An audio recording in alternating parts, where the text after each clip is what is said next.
Welcome to the Tenant Law Podcast, where all types of New York City tenants can learn about the laws that affect their apartments. Rent-stabilized tenants, free market tenants, good cause tenants, luxury tenants, loft law tenants, co-op shareholders, subletters, roommates, co-livers. Let's all learn to live better.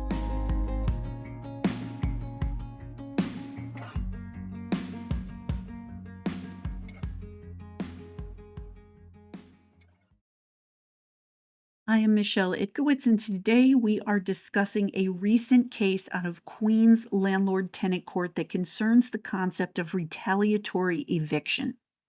First, as always, let us set the stage with some context.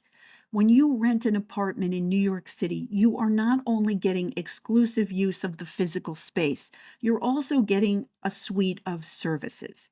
This is so because every residential lease implicitly carries with it a warranty of habitability. The warranty of habitability. The warranty of habitability is codified in New York Real Property Law 235B. And the warranty of habitability means that whether your lease says so or not, or even if there is no written lease, that the landlord promises that the apartment will be fit for human habitation and that the uses reasonably intended by the parties for the apartment will be present. For example, an apartment must have statutorily adequate heat and hot water, windows that open and close, doors that lock safely and properly. There should be no leaks. There should be no mold. There should be no bug or animal infestations. That's just some of it. And if the landlord breaches the warranty of habitability, if there are things wrong in your apartment that need repairs, there are many steps that you can take to get your landlord to make the repairs. We have a free, 100% free, I don't even think I asked for your email. I don't know, I don't remember. We have a free 35-page booklet and videos on how to get repairs in your apartment on the tenant learning platform, and I'll put a link to that in the show notes. But our question today is, what happens if you take some of those steps to get repairs that you're entitled to? And then the next thing you know, the landlord is refusing to renew your lease and suing you for eviction. Is the landlord retaliating against you for trying to enforce your rights? And can the landlord get away with that? Well, for that, we have Real Property Law, Section 223B, the anti-retaliatory-eviction statute. Real Property Law 223B. I'll put a link to that in the show notes. Real Property Law 223B applies to all residential units unless two things are simultaneously true. If the building has 4 or less units and the landlord lives in the building. So owner-occupied buildings with 4 or less units, this does not apply, but it applies to all other residential units. So let's go through Real Property Law 223B. We're not going to cover every aspect of it, but we're going to hit the highlights so that we have the stage set for today's case. First, the statute says that your landlord cannot attempt to evict you for doing one of 3 protected things. What are the 3 protected things? The first is a good faith complaint by or on behalf of a tenant to the landlord's agent, or a governmental authority, of the landlord's alleged violation of any health or safety law, regulation, code, or ordinance, the warranty of habitability, or any law or regulation which has as its objective the regulation of residential premises. So the first protected activity is complaining that your rights are being violated. The next protected activity is actions taken in good faith by or on behalf of the tenant to secure or enforce any rights under the lease or rental agreement, the warranty of habitability, or under any law which has as its objective the regulation of a residential premises. So the second protected action is taking any action to seek to enforce your rights. And the third protected action is the tenant's participation in activities of a tenant organization.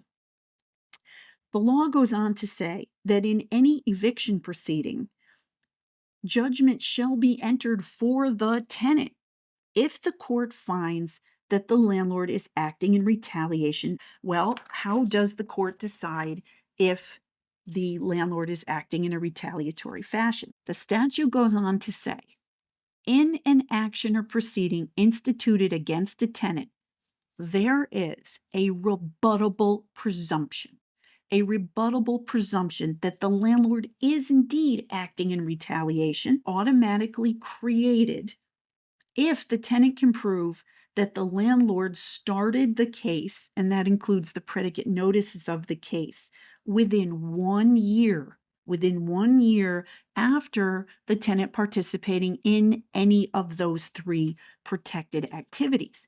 So the effect of the presumption shall be to require the landlord to establish a non-retaliatory motive for his acts by a preponderance of the evidence. So if you, for example, complain to HPD that you're not getting needed repairs in your apartment in January, and then in the next July, the landlord starts a case against you without stating any reason for the case, they're just not renewing your lease and evicting you, then there is an automatically created presumption in that case that the landlord is only doing it in retaliation. So then it's the landlord's job to prove that they are not retaliating. It's a burden shifting. The burden shifts. So it's not your obligation as the tenant to show that the landlord is retaliating against you. It's the landlord's job to show that they're not retaliating. Okay, so now that was a lot of information. This is why in almost every episode we look at an actual recent court case to see how these statutes play out in the real world. So let's get into today's case.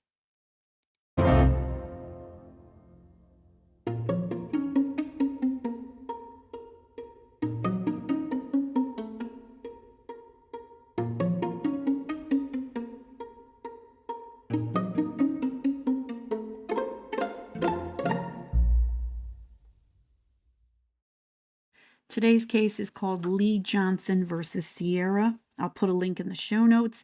This was a summary holdover proceeding based on a 90-day notice of termination. I'm going to read a little bit from the case. I'm going to paraphrase a little bit. Tenant has clearly established her entitlement to a statutory presumption of retaliation here. Tenant has set forth proof that multiple complaints were made to HPD about conditions affecting health, safety, and the warranty of habitability less than 1 year before landlord served its notice of termination and commenced this proceeding. While landlord references the complaints as being closed, it is undisputed that violations were issued by HPD in response to several of the complaints. A violation placed by HPD is prima facie evidence of a condition constituting a hazard to life, health, or safety. Now, this bit is key. Listen to this bit. While landlord references tenant's failure to give access for repairs, there is no evidence that tenant did not give access for repairs beyond cursory statements in landlord's court papers. Thus, the court finds that tenant's complaints to HPD were undertaken in good faith less than 1 year before the predicate notice was served and the proceeding was commenced. Thus, the burden shifts to landlord to establish a non-retaliatory motive by a preponderance of the evidence. At most, the opposition amounts to an attempt to demonstrate that tenant's complaints were not made in good faith. As the court has found previously, the complaints were made in good faith, which is corroborated by violations being issued in relation thereto by HPD.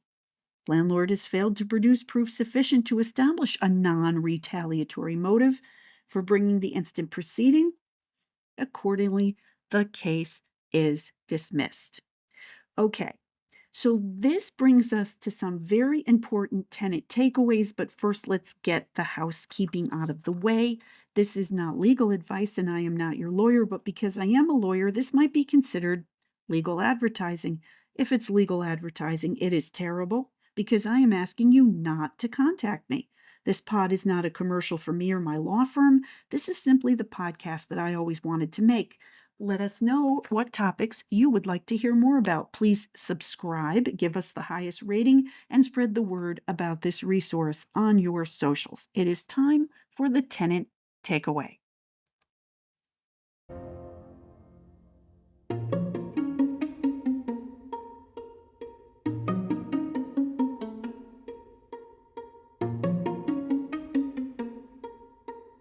Tenant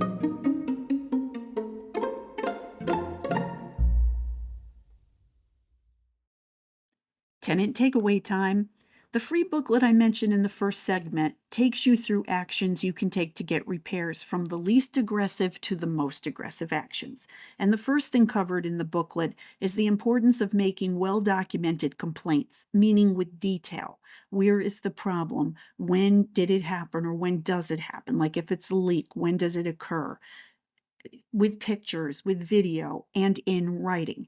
Complain in the way that your building has set forth to make such complaints. So if your building has an online portal to make complaints there and keep copies of the complaints that you make. Do not just mention the problem to the super in the hallway in passing or just call. Now, why am I talking about this in the context of the anti-retaliatory eviction statute and the case that we just looked at? Because remember, complaining is a protected activity that will trigger the retaliatory presumptions. So, keeping record of the complaints is important. The next level is making complaints to HPD, which you can do via 311 online. Keep whatever reference number HPD assigns you, keep the emails, track the complaint online. If it turns into a violation, keep a copy of that. All of this will stay as public record, but just keep it all together. Many people call me after their landlord has sued them for eviction and they lack evidence that they even made complaints and they didn't call HPD about the conditions because all they did was call the landlord or speak to the super, as I said, in the hallway. Always document the actions you take to complain or otherwise enforce your rights because, as we saw, it's the complaint or the efforts at enforcement that trigger the presumption. Also, it's almost always in your interest to allow access to HPD inspectors and or the landlord and the landlord's vendors. In today's case, the landlord cannot back up its allegations that the tenant would not allow access. A more organized landlord would keep records of its attempts to gain access.